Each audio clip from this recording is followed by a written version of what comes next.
नमस्कार। आपने इतने प्यार से यहाँ मेरा स्वागत किया, इसके लिए दिल से आप सबको मैं धन्यवाद करता हूँ।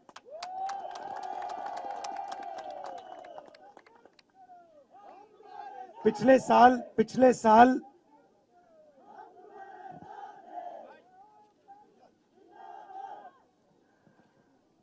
जैसे आपको मालूम है, देश में बीजेपी और आरएसएस के लोग नफरत फैला रहे हैं। एक धर्म को दूसरे धर्म से लड़ा रहे हैं, एक जात को दूसरी जात से लड़ा रहे हैं, एक भाषा को दूसरी भाषा से लड़ा रहे हैं। यहां पास में मणिपुर है।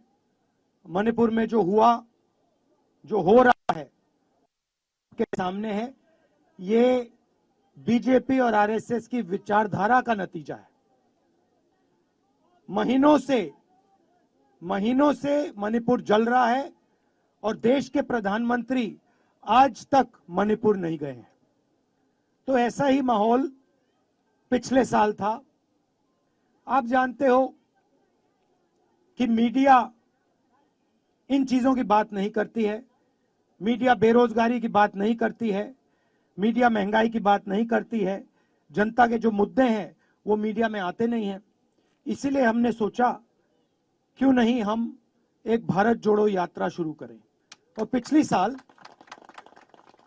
साल हम कन्याकुमारी से कश्मीर तक पैदल 4000 किलोमीटर यात्रा चली। उसमें पूरे देश से लोग आए, अरुणाचल से भी लोग आए, नॉर्थ ईस्ट स्टेट लोग आए, मणिपुर से आए, असम से आए।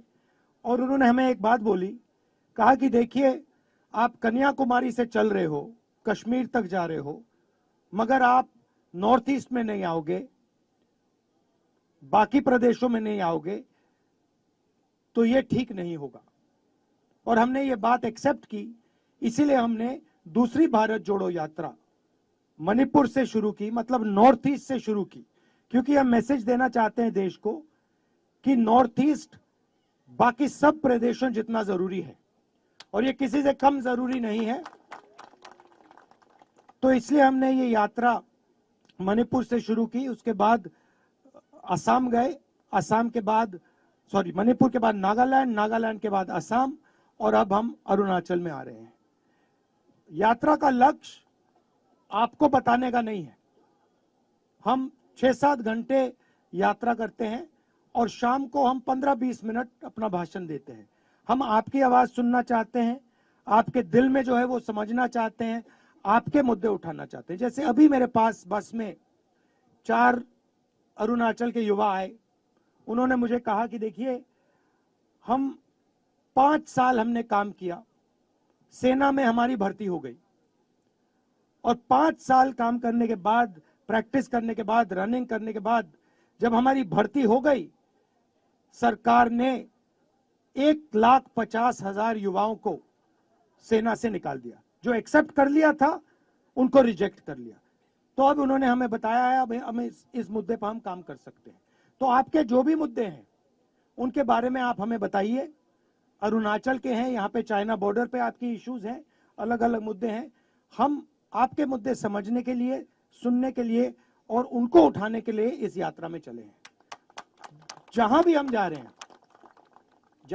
हैं, जैसे यहां हुआ, आप प्यार से, इतनी एनर्जी से हमारे को रिसीव कर रहे हो, प्यार से मिल रहे हो, हमारी मदद कर रहे हो, अपनी एनर्जी, अपनी ऊर्जा इस यात्रा में डाल रहे हो।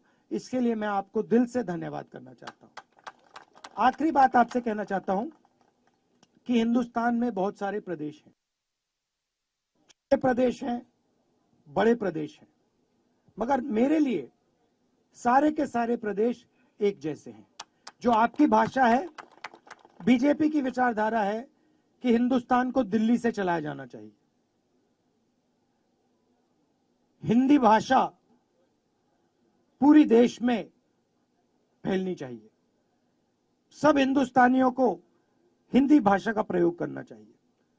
हमारी विचारधारा है कि हिंदी की जगह है, मगर आपकी भाषा की भी जगह है। हिंदुस्तान की हिस्ट्री की जगह है, मगर अरुणाचल के इतिहास की, हिस्ट्री की, कल्चर की भी जगह है। और आपको स्टेट, आपका जो स्टेट है यहीं से चलना चाहिए, ना कि दिल्ली से। तो ये चाहते हैं कि जो आपकी जो हिस्ट्री है, आपकी जो भाषा है, आपके जीने का तरीका है, ये यात्रा उसकी रक्षा करने आई है, उसको बढ़ावा देने के लिए आई है और उसकी रक्षा देने के लिए आई है। आप सबका दिल से बहुत बहुत धन्यवाद। नमस्कार, जय हिंद। नमस्कार, मैं हूं मानक गुप्ता। अगर आपको हमारा ये वीडियो पसंद आया हो तो इसे लाइक और शेयर जरूर करें, और हां, हमें सब्सक्राइब और फॉलो करना ना भूलें, ताकि आप देश और दुनिया की कोई खबर मिस ना करें। तो जुड़े रहिए हमारे साथ और देखते रहिए News 24।